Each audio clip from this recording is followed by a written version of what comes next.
I am quite fascinated with time, so I decided to do a little bit of research today into clocks. And the first thing I did was just trying to figure out why it was called a grandmother clock in the first place. And I've basically found out that it comes from the term grandfather clock, and the grandmother came because it was a little bit smaller than the grandfather. And the grandfather clock was actually just a term used for a long case clock, or basically just a tall clock with a pendulum, like you'd expect a grandfather or a grandmother clock to look like. But the term grandfather clock came from a song in 1870s by some guy named Henry, a grandfather clock. But I've been obsessed with crystallized time, and I started backtracking to how they tracked time before crystals, which started only in the 1900s. And I started to understand that before crystals, or I already knew this, but just hadn't really been considering it, time was pretty much just based on gravity and pendulum swinging.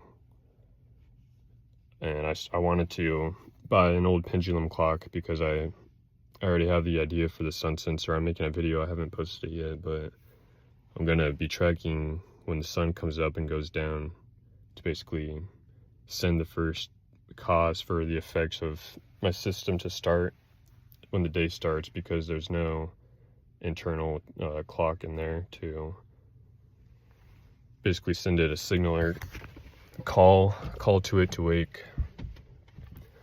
But yeah, these pendulum clocks started being built pretty well, like the 1600s, around that time, and accuracy went from around 1 minute to 1 second from the 1600s to the 1800s. So they were able to track the increments from initially just hours with these pendulum-based clocks, and as the technology progressed, they were able to track hours and then seconds.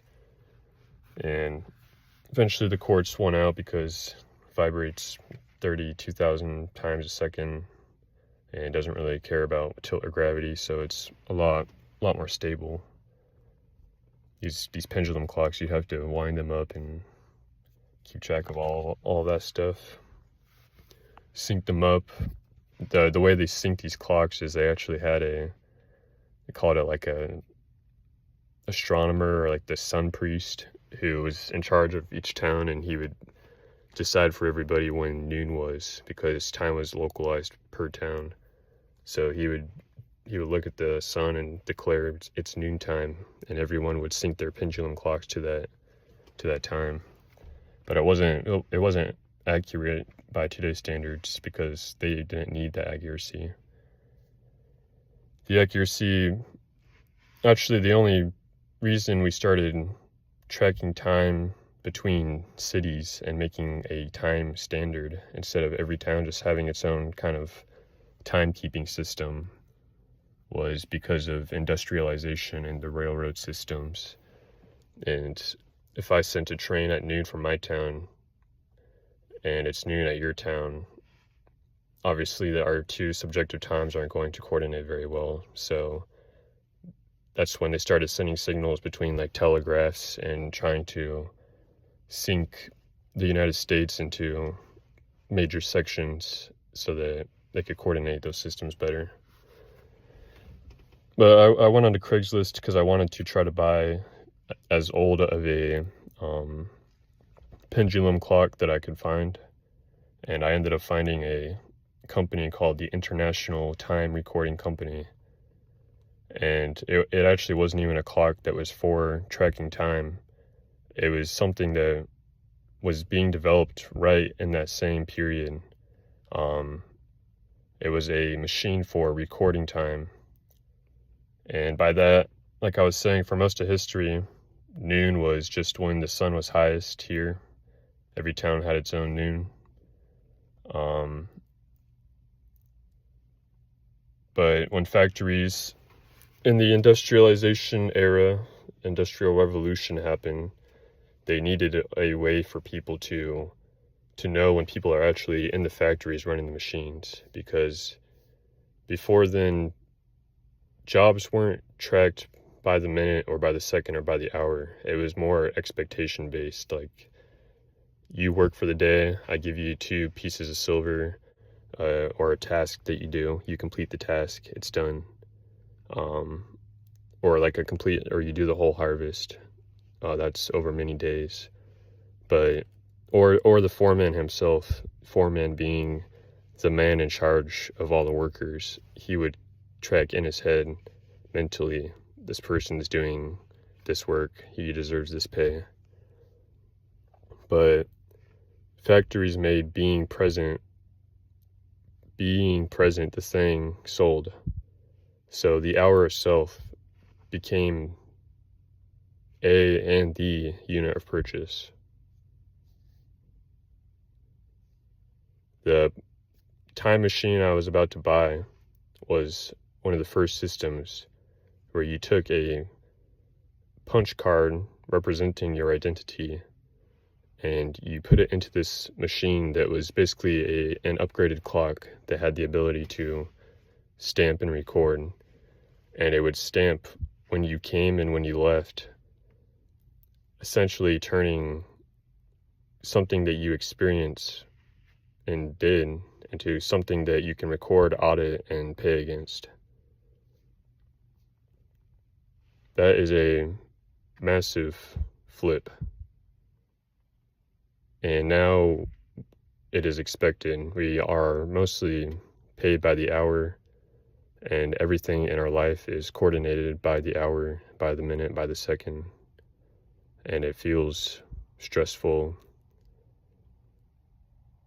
But time before the Industrial Revolution was local, relaxed, and was just there for the local communities to coordinate what they had to do. Time now is used, I don't want to say against the people, but it is. It's not a thing. It's not alive. That's why I didn't want to say it like that.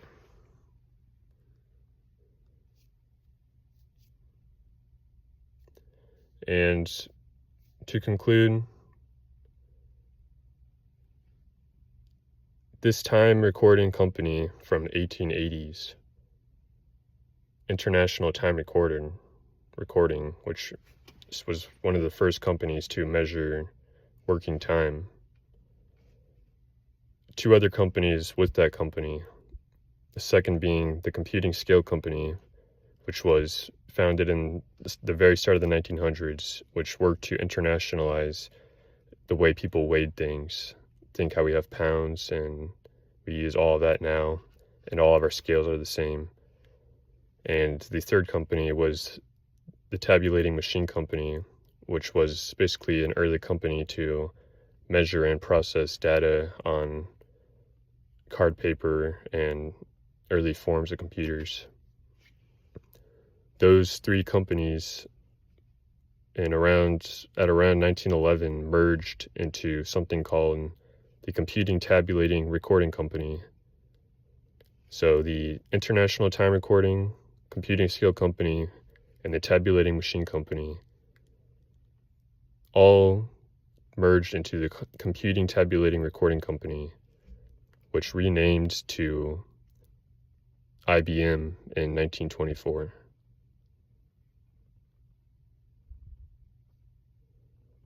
All 3 of those companies profited and were some of the biggest corporations because they made machines for quantifying and recording the world. Within around 120, 140 years, time has gone from a local felt, sun-based thing to hours and seconds and milliseconds tracked against one central source. to a recordable resource you could stamp, audit, and optimize, to the invisible base beneath payroll, coordination, and information processing itself. And most people now feel that clock time simply is. Not that it's a stack of inventions and mergers, assembling things, putting things together, shockingly recently. IBM, International Business Machines. What began as companies that recorded workers' time, weighed goods, and tabulated information became one of the most influential technology companies in history. IBM helped build the foundations of modern computing, and its innovations and business systems have shaped governments, banks, corporations, and industries across the whole entire world for over a century.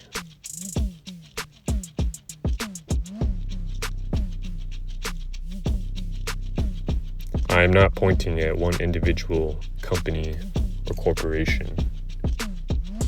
I am pointing at this one chain to hopefully help allude to the greater event.